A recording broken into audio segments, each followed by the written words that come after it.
Study IQ IAS, अब तैयारी हुई अफोर्डेबल।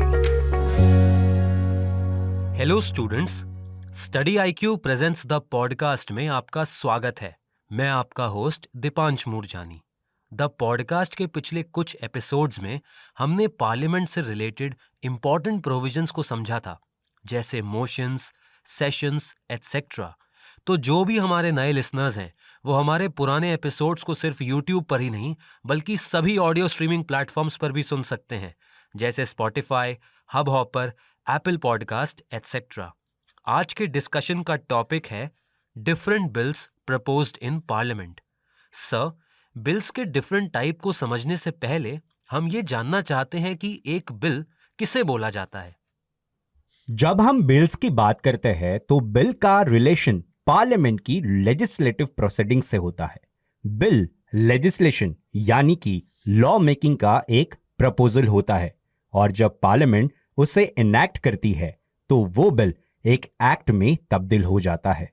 किसी भी बिल को पास करने के लिए जो लेजिस्लेटिव प्रोसीजर होता है वो दोनों हाउसेस में सेम होता है, और उस बिल को पास होने के लिए कुछ स्टेजेस से गुजरना होता है।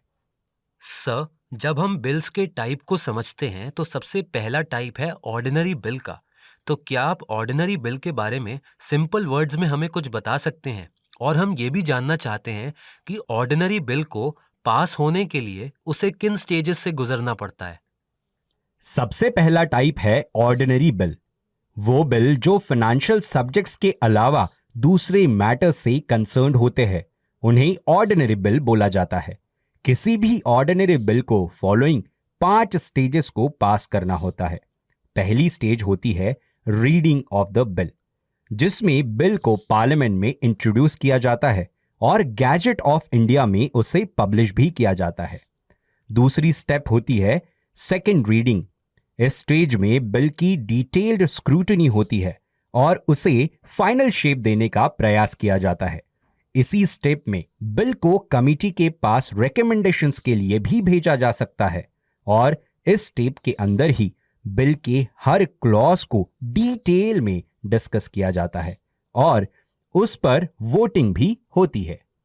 ऑर्डिनरी बिल की थर्ड स्टेप होती है थर्ड रीडिंग। इस स्टेप में अमेंडमेंट्स अलाउड नहीं होती, लेकिन जब बिल को एक्सेप्ट किया जाता है या फिर रिजेक्ट किया जाता है तो उसके अंदर पर डिबेट्स होती है। इसी स्टेज में बिल के ऊपर वोटिंग भी हो सकती है और प्रिसाइडिंग ऑफिसर का ऑथेंटिकेशन भी इस स्टेप में वैलिड होता है। नेक्स्ट स्टेप होती है bill in the second house. इस स्टेप में एक हाउस से पास होने के बाद बिल दूसरे हाउस में ट्रांसमिट किया जाता है। अगर पहले के 3 स्टेप के बाद डेडलॉक हो जाता है तो प्रेसिडेंट उस बिल के ऊपर जॉइंट सिटिंग भी बुला सकते हैं। एंड ऑर्डिनरी बिल की फिफ्थ एंड लास्ट स्टेज होती है एसेंट ऑफ द प्रेसिडेंट। इस स्टेप के अंदर जब पार्लियामेंट के दोनों हाउसेस बिल को अपनी सहमति देते हैं तो उसके बाद वो बिल प्रेसिडेंट के एसेंट के लिए जाता है। प्रेसिडेंट के पास ये पावर होती है कि वो उस बिल को अपना एसेंट प्रोवाइड करे या फिर उस बिल को होल्ड कर ले या फिर उसे रिकंसिडरेशन के लिए भेज दे। अगर प्रेसिडेंट अपना एसेंट दे देते हैं तो वो बिल एक एक्ट के अंदर तब्दील हो जाता है। सर, बिल्स को स्टडी करते टाइम स्टूडेंट्स को अक्सर पब्लिक बिल और प्राइवेट बिल में कंफ्यूजन होता है। तो क्या आप इन दोनों बिल्स के जो डिफरेंसेस हैं उन्हें पॉइंट वाइज मैनर में एक्सप्लेन कर सकते हैं? हम पब्लिक बिल और प्राइवेट बिल के डिफरेंसेस को पॉइंट वाइज मैनर में समझेंगे। पहला डिफरेंस ये होता है कि पब्लिक बिल को पार्लियामेंट में किसी मिनिस्टर के द्वारा इंट्रोड्यूस किया जाता है, वहीं पर प्राइवेट बिल उसे ही बोला जाता है जो कोई भी मेंबर ऑफ पार्लियामेंट जो मिनिस्टर नहीं है वो इंट्रोड्यूस कर सकता है। दूसरा डिफरेंस ये है कि public bill government of the day यानी कि रूलिंग पार्टी की पॉलिसी को रिफ्लेक्ट करता है, वहीं दूसरी तरफ प्राइवेट मेंबर का बिल ऑपोजिशन पार्टी के स्टैंड को भी रिफ्लेक्ट कर सकता है या फिर किसी इंडिविजुअल के व्यू को भी रिफ्लेक्ट कर सकता है। नेक्स्ट डिफरेंस ये है कि पार्लियामेंट में पास होने की ज्यादा चांसेस पब्लिक बिल की होती है, वहीं दूसरी तरफ प्राइवेट बिल के पास होने की प्रोबेबिलिटी बहुत ही कम होती है। दोनों में नेक्स्ट डिफरेंस ये है कि पब्लिक बिल को किसी भी हाउस में इंट्रोड्यूस करने से पहले 7 दिन का प्रायर नोटिस मैंडेटरी होता है। वहीं पर प्राइवेट बिल में 1 मंथ का प्रायर नोटिस मैंडेटरी होता है। पब्लिक बिल को ड्राफ्ट करने से पहले ही सारी कंसर्न डिपार्टमेंट्स लॉ डिपार्टमेंट के साथ कंसल्ट करते हैं। वहीं दूसरी तरफ प्राइवेट बिल को ड्राफ्ट करने की रिस्पॉन्सिबिलिटी उस इंडिविजुअल मेंबर की होती है जो उसे इंट्रोड्यूस करना चाहता है या करता है। लॉ डिपार्टमेंट के असिस्टेंस की पॉसिबिलिटी प्राइवेट बिल में बहुत ही कम होती है। नेक्स्ट डिफरेंस यह है कि अगर पब्लिक बिल को लोकसभा रिजेक्ट कर देता है, इसका मतलब रूलिंग गवर्नमेंट के पास लोकसभा का कॉन्फिडेंस नहीं है और रूलिंग गवर्नमेंट को इसी केस में रेजिग्नेशन भी देना पड़ सकता है।